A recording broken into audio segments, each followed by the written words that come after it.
Viral, bunuh dan masak tapir 4 warga ditangkap.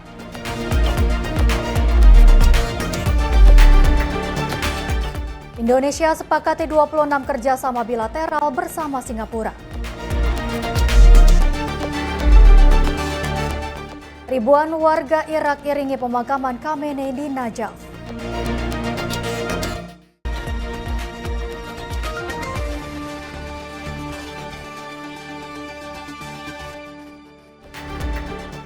Halo pemirsa, apa kabar Anda hari ini? Senang sekali Kilas Pekan kembali hadir menemani Anda dengan sejumlah informasi menarik baik dari dalam maupun mancanegara yang telah kami rangkum dalam sepekan. Bersama saya Dea Mulya, inilah Kilas Pekan selengkapnya. Informasi pertama pemirsa, kebakaran hebat melanda permukiman padat penduduk di kawasan dekat TPU Kemanggisan Pulo, Palmerah, Jakarta Barat pada Minggu malam. Api diduga berasal dari konsleting listrik dan dengan cepat melalap sedikitnya 6 rumah warga.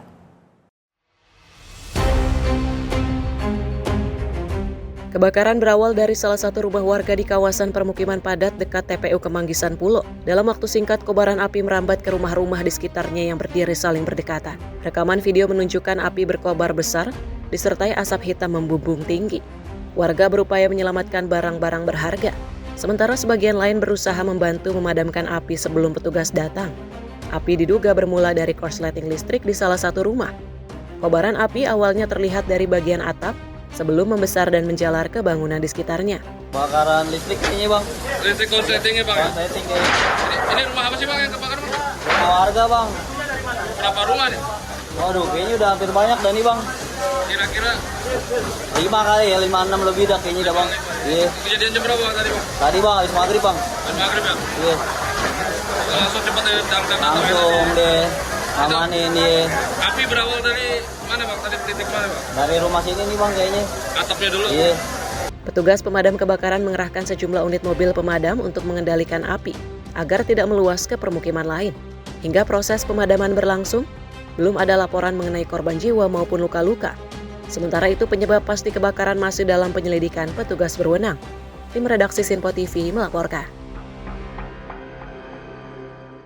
Pemirsa, pemerintah pusat dan daerah berkolaborasi dalam proses pemadaman kebakaran di wilayah TPA Jatiwaringin, Tangerang. Pemadaman melalui jalur darat dan udara terus dilakukan untuk memadamkan titik-titik api di sisi utara TPA Jatiwaringin. Pemerintah pusat dan daerah bergerak cepat dan berkolaborasi dalam proses pemadaman kebakaran di wilayah TPA Jatiwaringin, Tangerang. Bukan hanya melalui jalur darat, melainkan melalui jalur udara. Pemadaman terus dilakukan untuk memadamkan titik-titik api yang terjadi sejak 30 Juni di sisi utara TPA Jatiwaringin. Penanganan diantaranya melalui helikopter waterbombing dan sistem injek juga turut dilakukan untuk memadamkan api di dalam timbunan sampah. Pemerintah bergerak cepat dalam penanganan kebakaran TPA Jatiwaringin. Badan Nasional Penanggulangan Bencana mengirimkan 2 helikopter waterbombing untuk membantu penanganan. Sementara itu masyarakat terdampak dievakuasi ke Balai Desa Tanjakan Bekar. Dalam hal ini pemerintah juga memberikan bantuan logistik dan menyiagakan layanan kesehatan selama 24 jam. Tim redaksi Sinpo TV melaporkan. Pemirsa, pesawat milik PT Associate Mission Aviation atau AMA dengan nomor registrasi PKRCY diduga dibakar KKB di lapangan terbang Kampung Balingga, Distrik Suboham, Kabupaten Yahukimo. Sang pilot dikabarkan tewas dalam insiden ini. Inilah rekaman udara yang memperlihatkan pesawat AMA yang dipiloti Kapten Nicholas F. Gisolin terbakar di ujung lapangan terbang Kampung Balingga. Satgas Damai Kartens yang sedang menyelidiki kasus ini menduga kejadian ini dilakukan oleh kelompok kriminal bersenjata. Dari data sementara, pesawat terbang dari Wamena tujuan Balingga dan akan kembali ke Wamena dengan membuat 7 orang penumpang. Kasatgas Humas Ops Damai Kartens Kombes Pol Yusuf Sutejo mengatakan hasil koordinasi dengan maskapai AMA pesawat ini akan kembali ke Wamena. Namun untuk korban dan penumpang masih belum mendapat informasi lebih lanjut. Di pesawat tersebut, berdasarkan kita mencoba melakukan investigasi, berkoordinasi dengan maskapai, sampaikan bahwasannya jalur penerbangannya adalah dari Wamena menuju Balinggama. Dari Wamena, Balinggama balik lagi ke Wamena. Jadi berdasarkan informasi dari video yang beredar yang direkam oleh salah satu pilot maskapai lain yang kebetulan melintas di lokasi, kita konfirmasi dan betul memang kejadian tersebut terjadi. Namun untuk hal-hal lainnya seperti korban dan penumpang yang selamat, kita masih belum mendapatkan informasi lebih lanjut. Sementara KKB Yahukimo pimpinan Elkius Kopang dalam video yang dirilis menyebutkan bahwa mereka adalah pelaku penembakan dan pembakaran pesawat AMA. Direncanakan tim gabungan akan diberangkatkan ke lokasi kejadian untuk mengambil bukti-bukti di lapangan dan mengevakuasi korban selamat maupun meninggal. Dengan kejadian ini menambah daftar panjang kekejaman yang dilakukan KKB terhadap warga sipil maupun penerbangan perintis di Papua. Dari Jayapura, Papua, jurnalis Simpo TV melaporkan. Selanjutnya pemirsa, seorang supir dump truck meninggal dunia akibat kecelakaan kerja di kawasan PT Obsidian Stainless Steel, Kabupaten Konawe, Sulawesi Tenggara, Selasa malam 7 Juli 2026. Korban meninggal dunia setelah sempat mendapatkan penanganan medis. Kecelakaan kerja menimpa Sahrul, sopir dump truck berusia 24 tahun saat berada di kawasan penampungan Orejeti PMS, PT Obsidian Stainless Steel Kabupaten Konawe, Sulawesi Tenggara, Selasa malam, 7 Juli 2026. Menurut keterangan kepolisian, kecelakaan terjadi saat korban akan membawa dump truck untuk melakukan penimbangan kosong. Saat kendaraan dijalankan, bak mobil diduga masih dalam posisi terangkat sehingga tersangkut di palang portal besi. Palang ini kemudian terjatuh dan menimpa bagian kepala mobil, mengakibatkan korban terjepit di dalam kursi sopir. Korban dibawa ke Puskesmas Lausu dan kemudian dirujuk ke Rumah Sakit Bayangkara Kendari untuk mendapatkan penanganan medis. Namun naas, nyawa korban tidak tertolong. Hasil pemeriksaan visum luar menunjukkan korban mengalami luka pada bagian kepala, pendarahan di kedua telinga dan hidung, serta patah tulang belakang dan paha kiri. Mutiara Aina Putri, tim redaksi Simpo TV melaporkan. Pemirsa, 4 orang warga ditangkap aparat kepolisian di kawasan Mesuji, Lampung usai membunuh, memotong dan memasak hewan dilindungi tapir yang muncul di Jalan Lintas Timur Mesuji. Petugas masih memburu 2 pelaku lainnya yang terlibat dalam aksi pembantaian ini.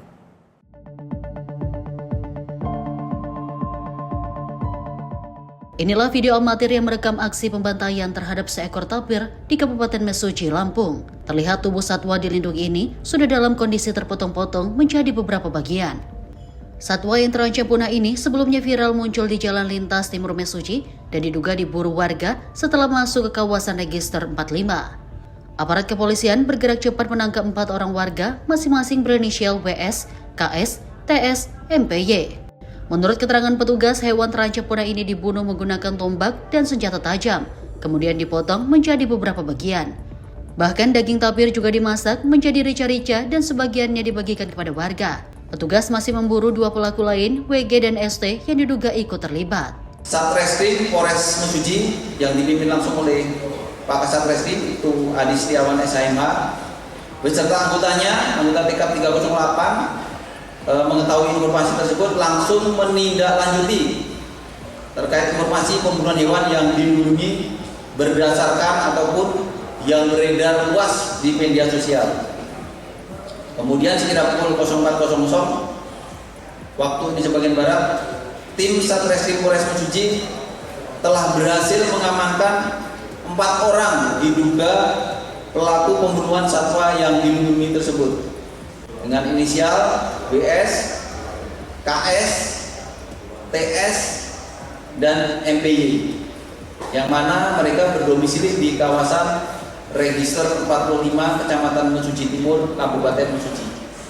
Kami juga masih melakukan pengajaran terhadap 2 orang lagi yang berinisial WG dan ST karena pada saat dilakukan pencarian orang tersebut sudah tidak berada di tempat. Para pelaku dijerat Undang-Undang tentang Konservasi Sumber Daya Alam Hayati dan Ekosistemnya dengan ancaman pidana penjara maksimal 15 tahun. Sementara itu, wilayah hutan Register 45 Kabupaten Mesuji, Lampung diketahui memang merupakan kawasan habitat tapir. Dari Mesuji, Lampung, jurnalis Simpo TV melaporkan. Pemirsa, puluhan wisatawan di kawasan pantai selatan Gunung Kidul tercatat terserang sengatan ubur-ubur api atau impes. Hal ini terjadi sejak beberapa pekan terakhir saat awal libur sekolah berlangsung.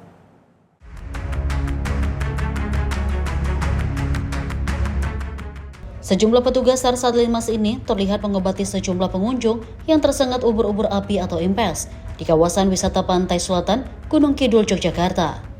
Satu persatu pengunjung mulai dari anak hingga orang dewasa mendapatkan pengobatan petugas dengan menyemprotkan air laut dan mengoleskan salep di titik sengatan. Tim SAR Satlantas Korwil 2 Baron mencatat setidaknya 40 wisatawan menjadi korban sengatan ubur-ubur yang tersebar di beberapa pantai wilayah Gunung Kidul. Korban didominasi anak-anak yang bermain air di tepi pantai.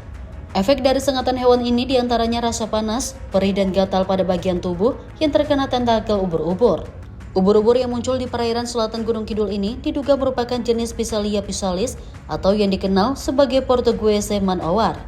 Warga pesisir menyebut hewan laut ini dengan nama impes atau ubur-ubur api. Nah, perlu kita sampaikan terkait dengan musim ubur-ubur di tahun ini. Ini di bulan Juni dan biasanya sampai akhir Agustus, bahkan sampai juga di awal September. Sampai hari ini kita sudah menangani kurang lebih hampir 40-an wisatawan yang tersengat ubur-ubur, itu didominasi anak-anak. Jadi langsung kita koordinasikan dengan pihak terkait, OPD Kabupaten Gunung Kidul untuk antisipasi pencegahan awal terkait dengan obat-obatan dan juga langkah-langkah yang lain antisipasi untuk meminimalisir daripada korban ubur-ubur wisatawan yang di Pantai Gunung Kidul. Kepala Dinas Kesehatan Gunung Kidul Ismono mengimbau kepada warga agar segera melakukan penanganan pertama saat terkena sengatan ubur-ubur. Dengan cara membilas sengatan menggunakan air laut agar tentakel yang menempel di kulit dapat dilepaskan menggunakan pinset. Korban juga disarankan menuju pos kesehatan apabila muncul reaksi berat seperti sesak napas, pusing, dan nyeri berlebihan.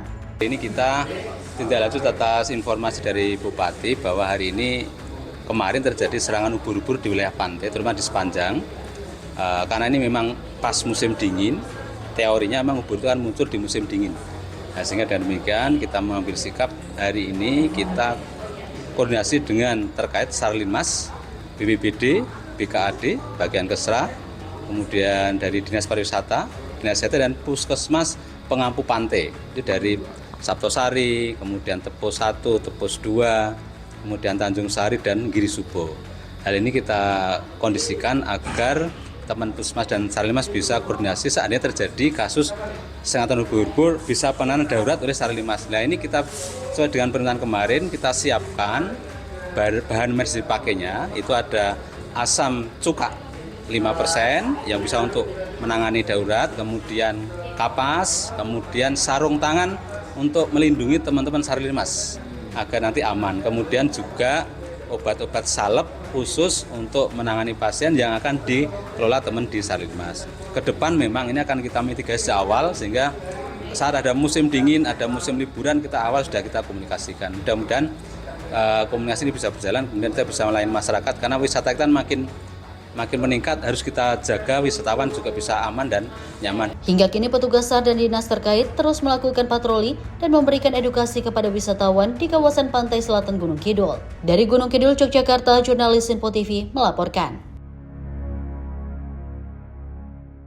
Pemirsa, kantor imigrasi Medan bersama Polda Sumatera Utara membongkar jaringan penipuan daring lintas negara bermodus asmara atau love scamming. Dalam operasi gabungan, petugas mengamankan puluhan terduga pelaku, termasuk 7 warga negara asing.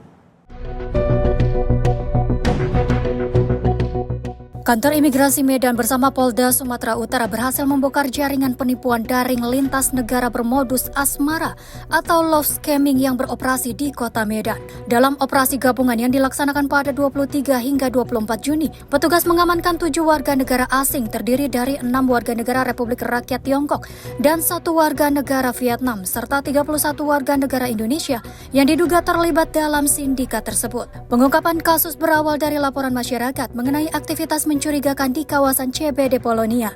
Hasil pengembangan mengerahkan petugas ke sejumlah lokasi termasuk kawasan Royal Sumatera dan Hotel Golden Eleven. Dari lokasi penggerebekan, petugas menyita ratusan perangkat elektronik di antaranya telepon seluler, komputer, laptop, keyboard, paspor, serta berbagai peralatan yang diduga digunakan untuk menjalankan aksi kejahatan.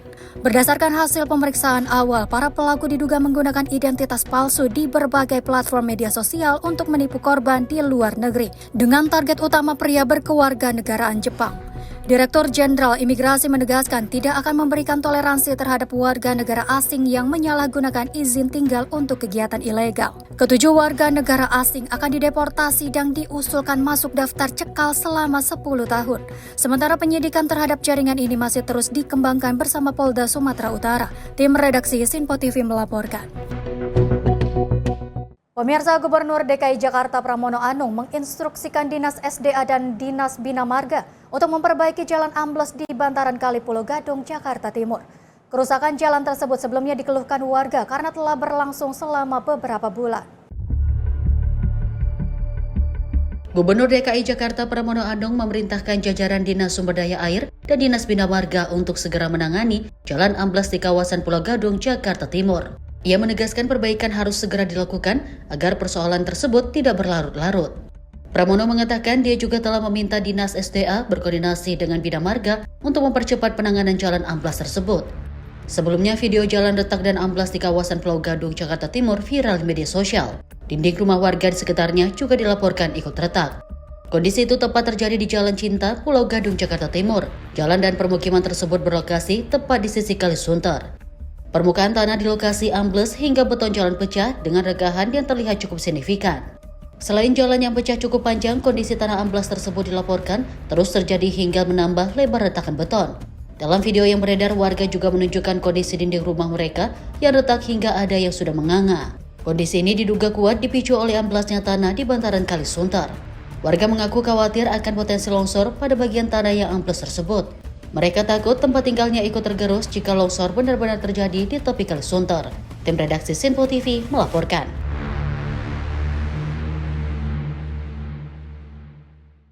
Pemirsa, informasi terkait Indonesia-Belarus perkuat kerjasama industri dan pertanian. Informasi selengkapnya usai jeda, tetaplah bersama kami.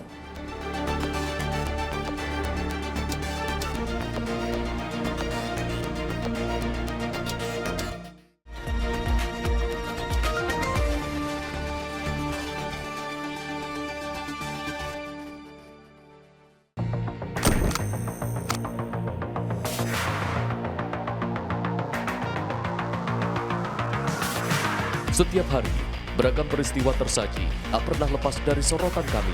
Kami hadirkan isu-isu terpilih yang paling aktual, penting, dan menjadi perhatian publik. Di tengah dinamika kebijakan yang terus bergerak, fakta dan data menjadi kunci dalam melihat realitas secara jernih. Menyajikan informasi mendalam, didukung analisis ahli untuk pemahaman yang lebih utuh. Sorotan utama hanya di Sinpo TV.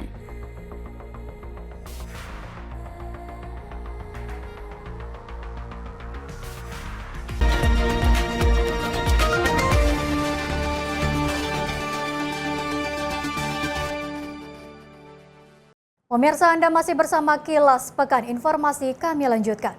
Pemirsa, Presiden Prabowo Subianto dan Presiden Belarus Alexander Lukashenko meluncurkan peta jalan kerjasama Indonesia-Belarus 2026-2030. Kesepakatan ini memperkuat kemitraan di sektor industri, pertanian, dan bidang strategis lainnya.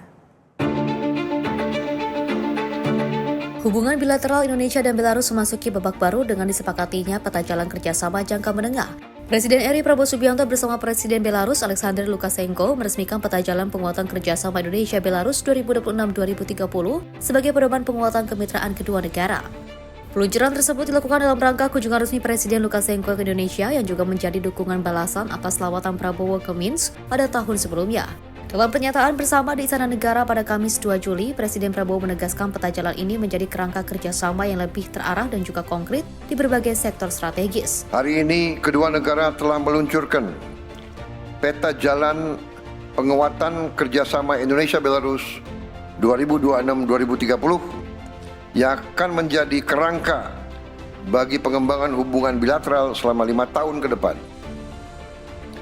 Peta jalan ini mencerminkan komitmen bersama untuk kerjasama yang lebih terarah dan konkret. Saya berharap kerjasama tersebut dapat segera diimplementasikan sehingga memberi manfaat nyata dalam waktu dekat bagi kedua negara. Sementara itu, Presiden Lukashenko mengatakan bahwa Belarus akan mendukung implementasi peta jalan tersebut, mengingat Indonesia merupakan mitra ekonomi penting Belarus di kawasan Asia Tenggara. Belarus siap memberikan sumbangannya kepada Indonesia dalam persoalan ini. Terlebih lagi untuk to provide memberikan kebutuhan pangan, kami siap menyalurkan pupuk lebih besar lagi, alat-alat pertanian, teknik pertanian, lebih-lebih alat pertanian, teknik dan sebagainya. Kedua negara sepakat memperluas kolaborasi di berbagai bidang, mulai dari ekonomi, perdagangan, industri, ketahanan pangan, hingga pengembangan sumber daya manusia. Presiden Prabowo Subianto berharap implementasi peta jalan tersebut dapat segera berjalan dan memberikan manfaat nyata bagi kedua negara. Tim redaksi Simpo TV melaporkan.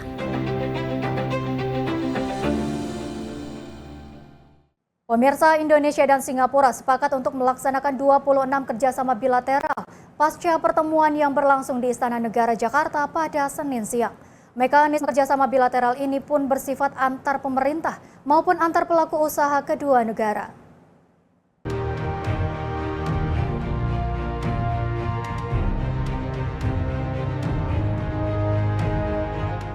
26 kerjasama bilateral ini disepakati kedua negara usai pertemuan yang berlangsung sekitar 3 jam lebih di Istana Merdeka Jakarta pada Senin siang. Presiden Prabowo Subianto mengungkapkan capaian kerjasama ini sebagai bentuk hubungan solid kedua negara, serta menyoroti sektor ekonomi memegang peran krusial dan vital. Prabowo menunjuk Badan Pengelola Investasi Danantara untuk memuluskan implementasi perdagangan listrik lintas batas serta penguatan kegiatan komersial lainnya yang bersifat ekonomi. Adapun seluruh kesepakatan bilateral ini mencakup berbagai lini sektor seperti perdagangan, energi, ekonomi digital, ekosistem digital, keamanan cyber, pertahanan dan keamanan serta ketahanan pangan. Pertemuan kali ini menghasilkan 26 capaian nyata, capaian konkret di berbagai bidang. 18 kesepakatan kerjasama antar pemerintah dan 8 kesepakatan antara business to business. Capaian-capaian ini mencerminkan semakin luas dan mendalam kerjasama kita. Saudara-saudara sekalian, kerjasama ekonomi kita tetap menjadi pilar utama dalam hubungan kita. Di semua bidang kita melihat peningkatan kerjasama. Perdagangan, konektivitas, hampir di semua sektor. Perdana Menteri Singapura Lawrence Wong mengungkapkan, sejumlah kesepakatan bilateral ini dilaksanakan sebagai bentuk hubungan diplomatik kedua negara yang terjalin lama. Serta Singapura meyakini Indonesia mampu mencapai pertumbuhan dan pembangunan sumber daya saat ini hingga ke depannya. With more trade and investment links, we are also committed to strengthening our supply chain resilience so that our two countries can better support one another as we navigate any external shocks. And even as we advance our existing projects, we both agreed, Bapak President and I, that we must continue looking ahead. By working together, we can create many more opportunities for our peoples, strengthen our resilience, and make our two countries as well as our region in ASEAN more competitive. And you can see that commitment to additional cooperation from the many agreements and MOUs that we signed today. Dari Jakarta, Max Montero Nabayu, Sinpo TV melaporkan.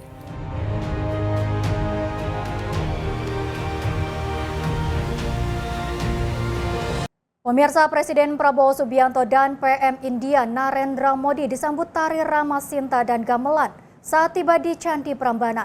Pertunjukan tersebut menjadi bagian dari penyambutan resmi bagi kedua pemimpin.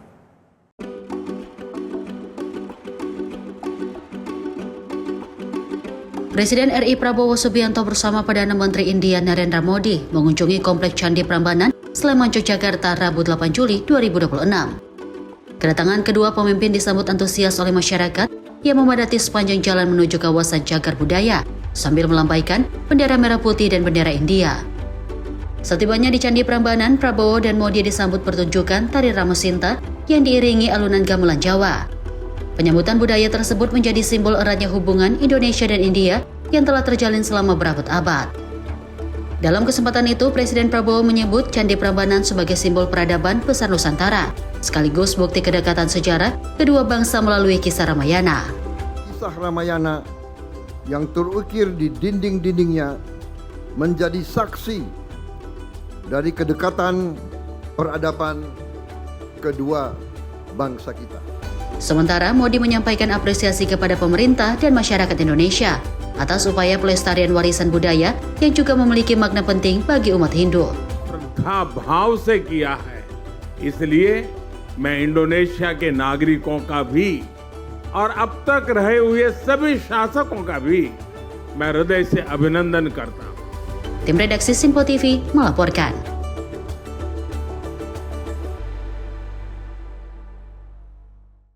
Selanjutnya pemirsa, Indonesia dan India sepakat memperkuat kerjasama restorasi Candi Prambanan. Presiden Prabowo menyebut kisah Ramayana menjadi simbol kedekatan peradaban kedua negara. Presiden RI Prabowo Subianto dan Perdana Menteri India Narendra Modi mengunjungi Candi Prambanan Yogyakarta Rabu 8 Juli 2026. Kunjungan tersebut menjadi bagian dari penguatan hubungan Indonesia dan India melalui kerjasama pelestarian budaya. Dalam pertemuan bilateral, kedua negara menyepakati kerjasama konservasi dan restorasi kompleks Candi Prambanan. Presiden Prabowo menyebut Prambanan bukan hanya bangunan bersejarah, tetapi juga simbol peradaban besar Nusantara. Presiden Prabowo menilai relief kisah Ramayana di Candi Prambanan menjadi bukti kedekatan peradaban Indonesia dan India sejak masa lampau. Ia berharap hubungan persahabatan dan kerjasama kedua negara semakin kuat di berbagai bidang. Pada kesempatan yang berbahagia ini, saya menyambut baik kesepakatan konservasi dan restorasi kompleks Candi Prambanan antara pemerintah Republik Indonesia dan pemerintah Republik India. Candi Prambanan juga memiliki makna khusus bagi bangsa Indonesia dan bangsa India karena relief kisah Ramayana yang terukir di dinding-dindingnya menjadi saksi dari kedekatan peradaban kedua bangsa kita. Saya berharap kunjungan ini akan semakin mempererat persahabatan antara rakyat Indonesia dan rakyat India. Kerjasama restorasi Candi Prambanan menjadi langkah penting dalam memperkuat hubungan Indonesia dan India.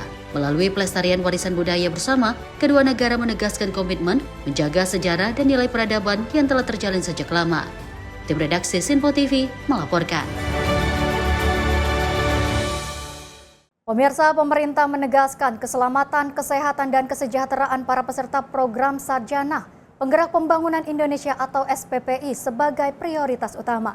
Hal ini disampaikan Kepala Badan Komunikasi Pemerintah Republik Indonesia, Muhammad Kodari, dalam keterangan persnya di Jakarta pada Senin 6 Juli 2026. Kepala Badan Komunikasi Pemerintah RI Muhammad Kodari menyampaikan, pemerintah berkomitmen untuk terus menyempurnakan program pelatihan SPPI atau Sarjana Penggerak Pembangunan Indonesia. Esensi penting seperti pembentukan karakter, kepemimpinan, kedisiplinan, dan rasa cinta tanah air tetap dipertahankan. Namun untuk metode pelaksanaannya akan lebih disesuaikan. Penyempurnaan ini pun dinilai tidak akan mengurangi kualitas para kader yang akan ditempatkan sebagai pengelola dan manajer di Koperasi Desa, Kelurahan Merah Putih atau KDKMP, dan Kampung Nelayan Merah Putih atau KNMP. Pemerintah tidak menutup mata. Pemerintah menerima setiap saran dari masyarakat sebagai wujud kepedulian bersama. Sebagai langkah nyata dan bentuk tanggung jawab, pemerintah telah mengevaluasi secara menyeluruh dan memutuskan untuk menyempurnakan konsep pelatihan ini. Jika sebelumnya pelatihan ini berbasis latihan dasar kemiliteran dan manajerial yang cukup padat, ini diubah menjadi pelatihan bela negara dan manajerial.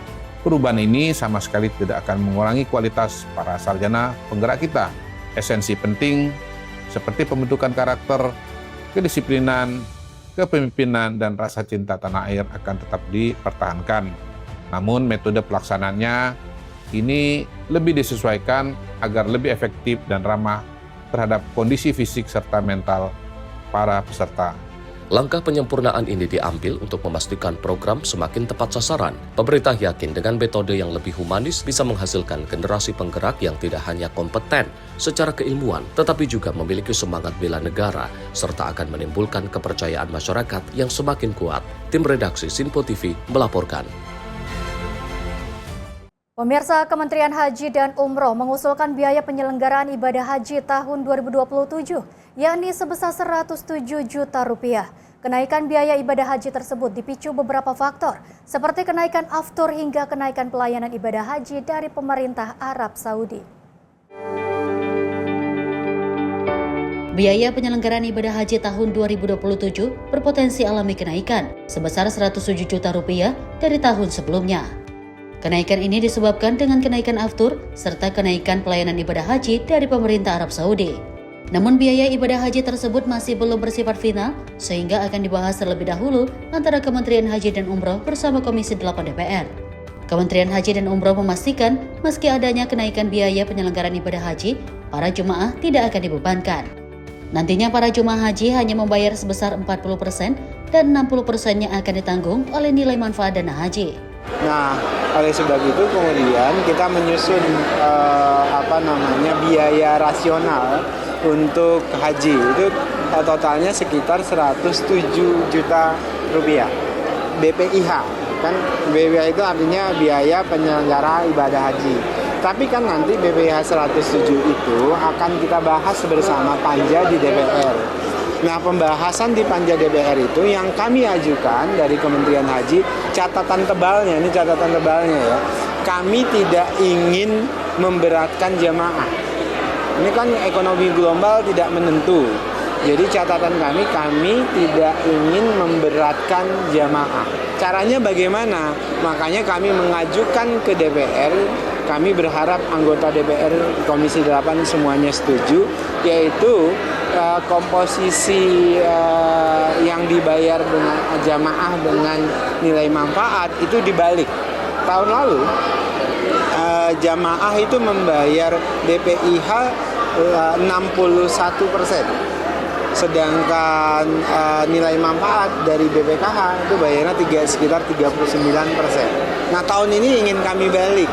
Jadi yang dibayarkan jamaah itu 40%, yang ditanggung oleh nilai manfaat itu 60%. Itu yang kami ajukan ke DPR, ke Komisi 8. Kami berharap itu disetujui. Dengan cara begitu, maka yang dibayarkan oleh jamaah itu akan ringan, bahkan bisa lebih ringan dibandingkan dengan tahun lalu. Jadi kalau 107 berarti yang dibayarkan oleh jamaah itu sekitar 42 juta, sedangkan yang dibayarkan melalui nilai manfaat BPKH itu sekitar 50-an ya, 52 jutaan gitu. Dari Jakarta, Farizal Ahmad Amin, Sinpo TV melaporkan.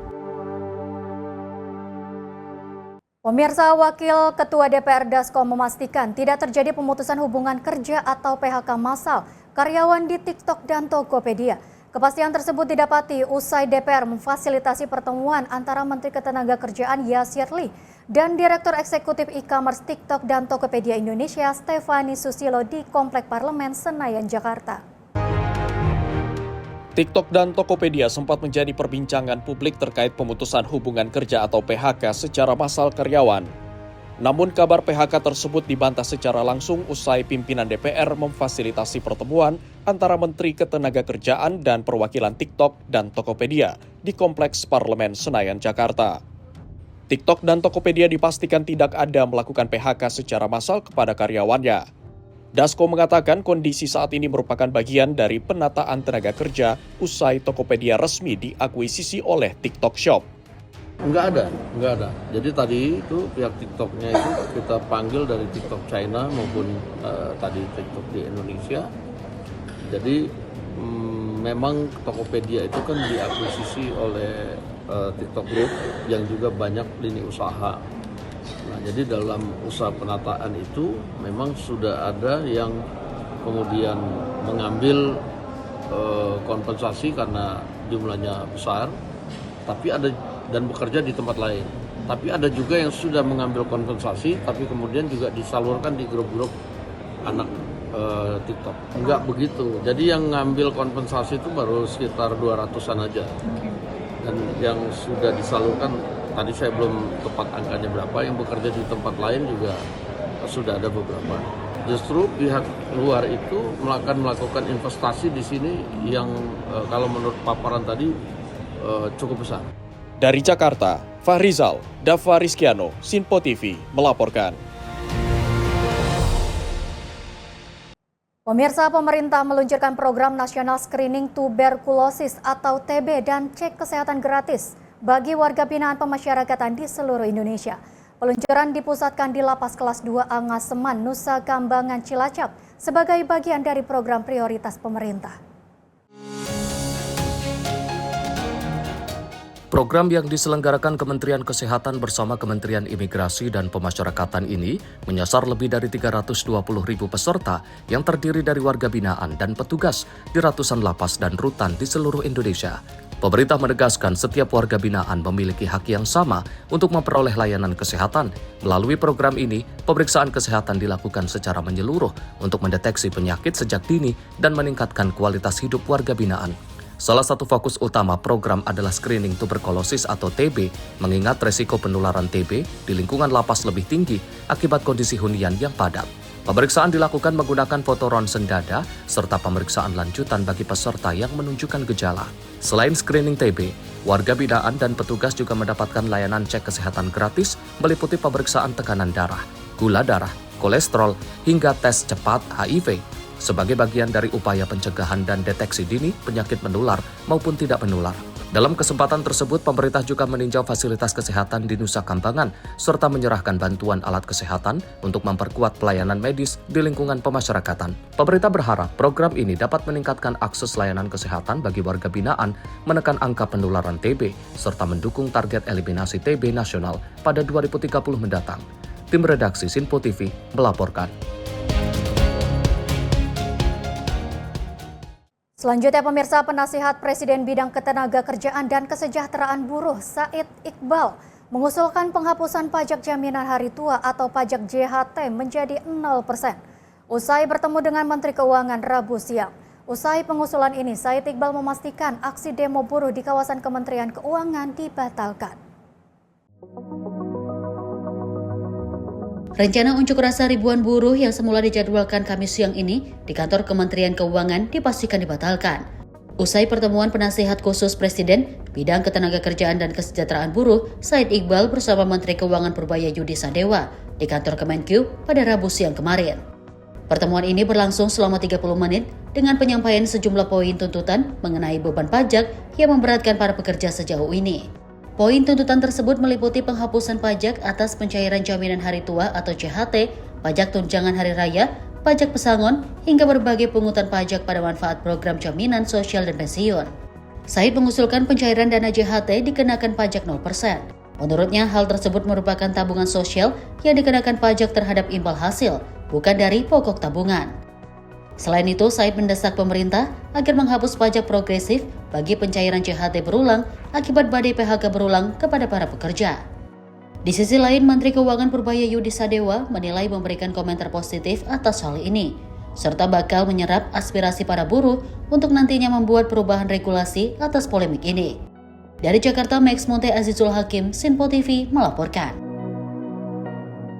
Pemirsa, informasi terkait dukung sekolah rakyat Pemprov DKI siapkan lahan berkapasitas besar. Informasi selengkapnya usai jeda.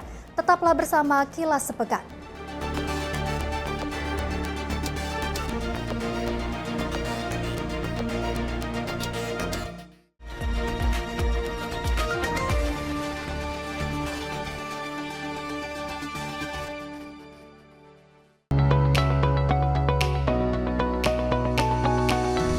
Kami hadir menyapa malam Anda dengan sajian yang menarik dan ulasan yang mendalam sepanjang hari. Akhiri aktivitas Anda dengan berbagai perkembangan peristiwa yang terjadi sepanjang hari. Disajikan secara lugas dan berkualitas sebagai refleksi perjalanan hari Anda. Sepanjang hari, berbagai informasi penting nasional dan mancanegara terus bergerak dan berkembang. kami merangkum untuk Anda sebagai ikhtisar akhir hari dalam Menyapa Indonesia Malam setiap Senin hingga Jumat hanya di Sinpo TV.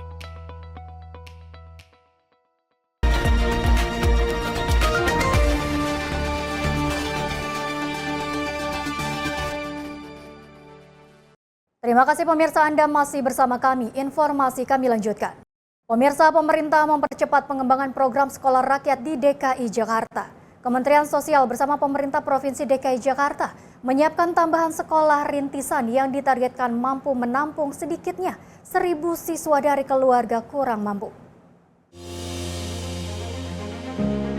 Menteri Sosial Saifullah Yusuf menyampaikan apresiasi kepada Gubernur DKI Jakarta atas dukungan penuh terhadap penyelenggaraan sekolah rakyat yang merupakan salah satu program strategis Presiden Prabowo.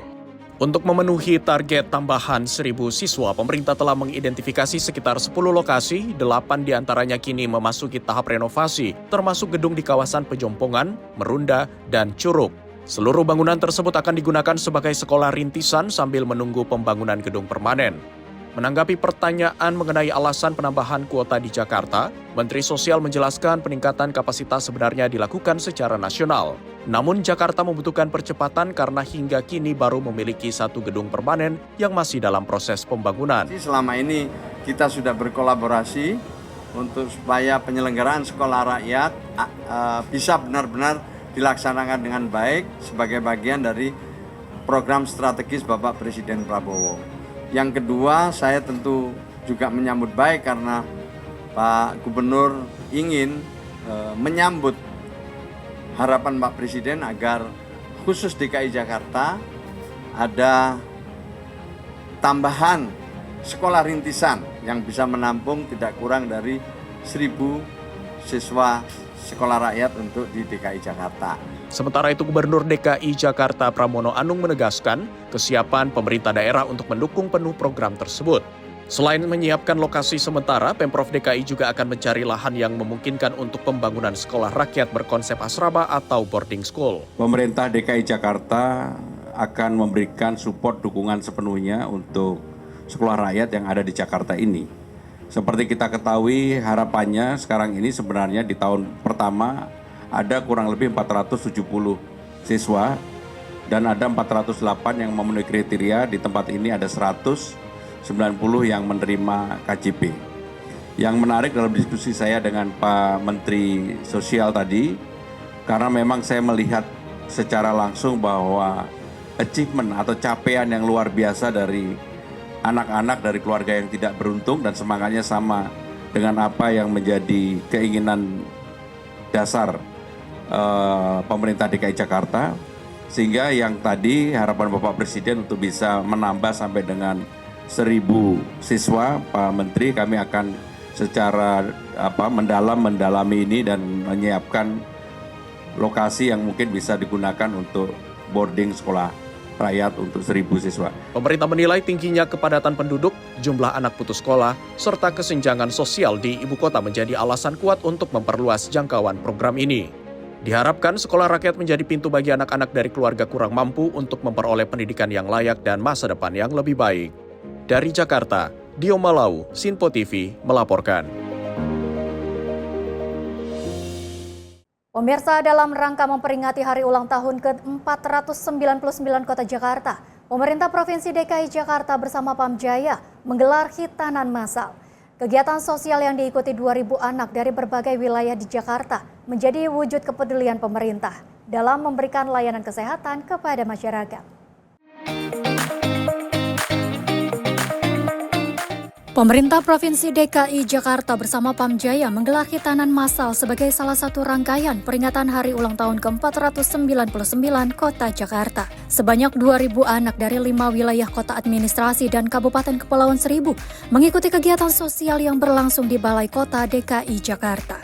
Selain mendapatkan layanan hitanan gratis, para peserta juga menerima paket perlengkapan dan bantuan sebagai bentuk perhatian kepada anak-anak dan keluarga mereka. Gubernur DKI Jakarta Pramono Anung menyampaikan, melalui kegiatan ini pemerintah Provinsi DKI Jakarta dan Pamjaya berharap dapat meningkatkan akses layanan kesehatan bagi masyarakat, sekaligus memperkuat semangat kebersamaan dan kepedulian sosial dalam memperingati Hari Jadi Kota Jakarta. Tak hanya itu, dalam rangka menyambut 5 abad Kota Jakarta pada tahun 2027, pemerintah Provinsi DKI Jakarta juga menargetkan penyelenggaraan hitanan massal dengan melibatkan 5.000 anak. Acara hitanan massal ini sebenarnya targetnya adalah 2.000, tetapi laporan terakhir jumlahnya menjadi 2.445, sehingga dengan demikian ini memecahkan rekor hitanan massal yang diadakan dalam satu periode waktu. Saya secara khusus memberikan apresiasi kerjasama antara Pamjaya dengan PKK Provinsi DKI Jakarta, dan mudah-mudahan kegiatan yang baik ini akan kami lanjutkan di tahun depan. Karena dari saya berdiskusi dengan masyarakat yang anak-anaknya hari ini ikut dalam hitanan massal, mereka menyambut sangat baik. Maka untuk itu tadi saya sudah memutuskan bersama dengan Bapak Wakil Gubernur untuk menyambut 5 abad tahun depan hitanan massal di DKI Jakarta. Saya minta kepada Pamjaya untuk menyiapkan 5.000 anak. Tentunya nggak gampang, bukan nggak mau, tapi untuk bisa hitanan massal 5.000 itu nggak gampang. Tapi saya minta untuk dipersiapkan dari sekarang. Dari Jakarta, Jihan Nabila Mutia Anggiani, Sinpo TV melaporkan. Pemirsa, pemerintah secara resmi menetapkan logo Hari Ulang Tahun ke-81 Republik Indonesia melalui mekanisme pemungutan suara atau voting terbuka. Hal ini disampaikan Kepala Badan Komunikasi Pemerintah Republik Indonesia, Muhammad Kodari, dalam keterangan persnya di Jakarta pada Senin 6 Juli 2026. Kepala Badan Komunikasi Pemerintah RI Muhammad Kodari menyampaikan pemerintah melibatkan publik secara langsung dalam pemilihan logo Hari Ulang Tahun ke-81 RI melalui mekanisme pemungutan suara. Logo peringatan Hari Ulang Tahun ke-81 kemerdekaan RI lahir dari aspirasi publik secara kolektif dan bukan semata-mata keputusan pemerintah. Kodari menuturkan, dengan demikian, logo peringatan HUT ke-81 kemerdekaan RI bukan hanya jadi milik pemerintah, tapi juga jadi milik seluruh rakyat Indonesia. Lebih lanjut, ia pun menyampaikan apresiasi pemerintah kepada masyarakat yang telah berpartisipasi dalam pemungutan suara tersebut. Keterlibatan aktif masyarakat jadi bukti nyata semangat kemerdekaan tetap hidup dan berdenyut di hati setiap warga negara. Maka ini menjadi sebuah tonggak sejarah baru. Karena untuk pertama kalinya pemerintah melibatkan masyarakat secara langsung dalam menentukan identitas visual peringatan Hari Ulang Tahun Kemerdekaan Republik Indonesia melalui mekanisme voting terbuka. Pada masa voting sebanyak 68.569 masyarakat dari berbagai daerah dan diaspora Indonesia berpartisipasi memberikan suara untuk memilih satu dari 5 logo yang telah lolos tahapan seleksi sebelumnya. Berdasarkan hasil pemungutan suara, alhamdulillah, logo karya Fajar Novario, desainer asal Padang, Sumatera Barat, terpilih sebagai pemenang dengan meraih 30.699 suara atau 44,73% dari total suara yang masuk.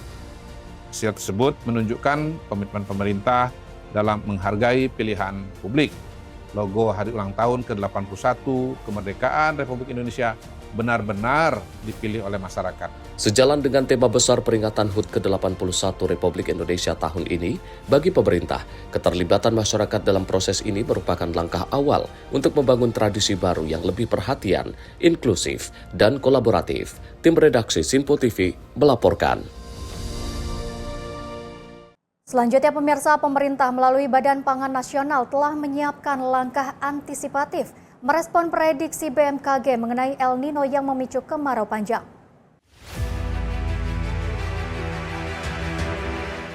Menanggapi prediksi BMKG mengenai El Nino yang memicu kemarau panjang, Badan Pangan Nasional telah menyiapkan berbagai langkah antisipatif dari hulu hingga hilir untuk memastikan produksi tetap terjaga. Salah satu bukti nyata kesiapsiagaan tersebut ialah Indonesia mempunyai cadangan beras pemerintah yang ada di Bulog. Saat ini mencapai 5,2 juta ton, tertinggi sepanjang sejarah Indonesia. Hingga awal Juni 2026, Badan Pangan Nasional bersama pemerintah, daerah, dan seluruh pemangku kepentingan telah melaksanakan lebih dari 5.573 gerakan pangan murah di 37 provinsi dan lebih dari 378 kabupaten kota. Selain itu, penyaluran beras SPHP atau stabilisasi pasokan dan harga pangan terus digencarkan dengan realisasi mencapai 463.000 ton untuk menjaga keterjangkauan harga di tingkat konsumen. Tak hanya itu, bantuan pangan beras dan minyak goreng pun diberikan kepada 33,2 juta keluarga penerima manfaat. Badan Pusat Statistik mencatat produksi beras tahun 2025 meningkat 13,29% dibanding tahun sebelumnya. FAO Food Outlook edisi Juni 2026 menuliskan bahwa Indonesia dinobatkan sebagai produsen beras terbesar di Asia Tenggara dan peringkat keempat di dunia. Kita harus tetap waspada menghadapi El Nino, namun dengan cadangan pangan yang kokoh, produksi yang terus meningkat, distribusi yang semakin kuat, serta kolaborasi seluruh pemangku kepentingan, kita, pemerintah Indonesia, harus optimis bahwa kebutuhan pangan masyarakat tetap terpenuhi dan stabilitas pangan nasional akan tetap terjaga dengan baik. Pemerintah Indonesia tetap optimis dapat menghadapi tantangan iklim saat ini dan berkomitmen terus menjaga stabilitas pangan nasional secara berkelanjutan. Tim redaksi Sinpo TV melaporkan. Selanjutnya kita beralih ke mancanegara pemirsa. Presiden Turki Recep Tayyip Erdogan menyambut Sekretaris Jenderal NATO Mark Rutte di Komplek Kepresidenan BSTP Ankara Selasa waktu setempat. Pertemuan ini menandai dimulainya KTT NATO yang berfokus pada penguatan kapabilitas pertahanan negara-negara anggota. Mark Rutte tiba di Kompleks Kepresidenan BSTP dan disambut langsung oleh Presiden Turki Recep Tayyip Erdogan. Keduanya berjabat tangan sebelum memulai rangkaian KTT NATO yang berlangsung selama 2 hari. KTT ini dihadiri para pemimpin dari 32 negara anggota NATO. Agenda utama pertemuan adalah mengubah peningkatan anggaran pertahanan menjadi kekuatan militer yang lebih siap operasi serta memperluas produksi industri pertahanan. Sebelumnya, negara-negara anggota NATO telah menyepakati target investasi sebesar 5% dari produk domestik bruto untuk sektor pertahanan dan keamanan hingga tahun 2025. Presiden Amerika Serikat Donald Trump selama ini terus mendorong negara-negara Eropa agar menanggung porsi yang lebih besar dalam pembiayaan pertahanan aliansi. Dalam KTT kali ini, para pemimpin Eropa diperkirakan akan menyampaikan rencana peningkatan belanja pertahanan serta komitmen memperkuat industri militer masing-masing negara. Pertemuan di Ankara juga berlangsung di tengah upaya NATO menjaga soliditas aliansi di tengah perbedaan pandangan terkait konflik Iran dan peran Amerika Serikat dalam menjamin keamanan Eropa. Tim redaksi Sinpo TV melaporkan. Pemirsa, gelombang panas ekstrim yang melanda Perancis memicu kepanikan warga untuk mendapatkan perangkat pendingin udara. Di kota Nanterre, sejumlah pengunjung supermarket bahkan terlibat aksi saling tarik dan bergulat demi memperebutkan 1 unit AC portable berharga diskon.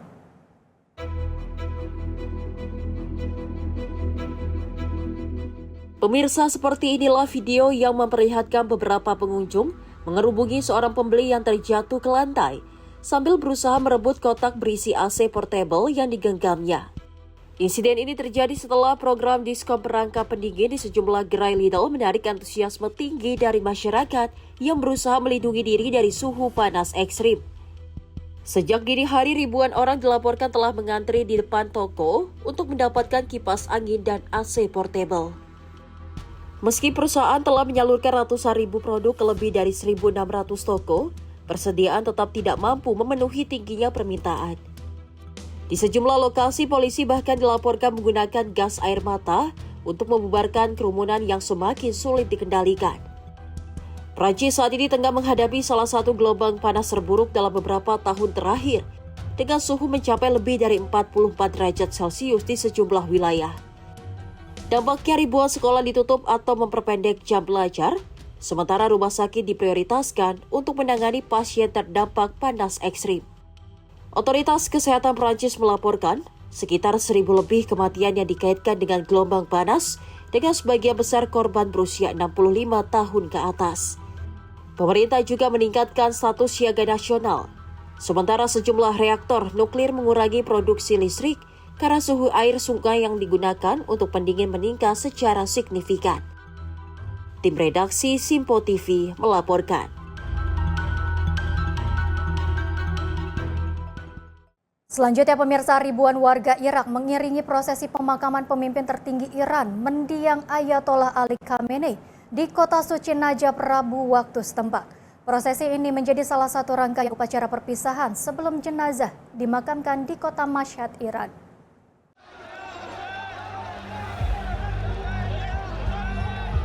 Ribuan pelayat memadati jalanan kota suci Najaf, Irak untuk mengantarkan peti jenazah mendiang Ayatollah Ali Khamenei. Rekaman menunjukkan truk pembawa peti jenazah dikawal lautan pelayat, termasuk sejumlah anggota keluarga Khamenei. Massa juga mengibarkan bendera Iran dan Irak sepanjang rute prosesi. Salah satu pelayat menyatakan Iran dan Irak memiliki ikatan yang tidak terpisahkan, baik dalam masa damai maupun saat menghadapi krisis. Pelayat lain menilai digelarnya upacara pemakaman di Iran dan Irak mencerminkan besarnya pengaruh Khamenei di dunia Islam, khususnya di kalangan ulama Syiah. Media Irak melaporkan prosesi di Najaf berakhir setelah peti jenazah tiba di kompleks makam Imam Ali bin Abi Thalib. Sebelumnya iring-iringan pemakaman dimulai dari kawasan Jirs Al-Kufa. Selanjutnya jenazah Khamenei dijadwalkan dibawa ke kota Karbala untuk melanjutkan rangkaian upacara penghormatan. Setelah prosesi di Irak selesai, jenazah akan dibawa kembali ke kota Mashhad di provinsi Khorasan Razavi, Iran untuk dimakamkan pada 9 Juli. Tim redaksi Simpo TV melaporkan. Pemirsa, tim penyelamat Cina berhasil mengevakuasi seluruh korban yang tertimbun tanah longsor di Provinsi Gansu. Dari total 33 orang yang tertimbun, 21 diantaranya dinyatakan meninggal dunia.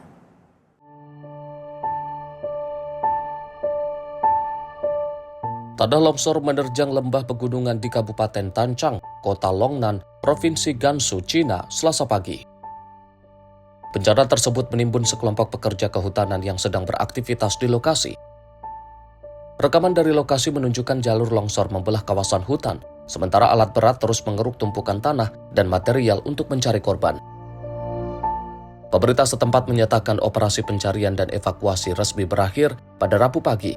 Dari 33 korban yang tertimbun, 21 orang dinyatakan meninggal dunia, 7 orang mengalami luka ringan, sedangkan 5 orang lainnya selamat tanpa cedera. Pemerintah Cina juga menggelar mengheningkan cipta selama 1 menit dalam konferensi pers saat mengumumkan data terbaru korban. Sementara itu, Otoritas Penanggulangan Bencana Cina mengerahkan tim khusus ke lokasi dan Komisi Pembangunan serta Reformasi Nasional mengalokasikan dana darurat sebesar 30 juta yuan atau lebih dari 4 juta dolar Amerika Serikat untuk pemulihan dan bantuan darurat. Tim redaksi Simpo TV melaporkan. Pemirsa, informasi tadi sekaligus mengakhiri jumpa kita dalam Kilas Pekan kali ini. Mewakili kru bertugas, saya Dea Mulia mengucapkan terima kasih dan sampai jumpa.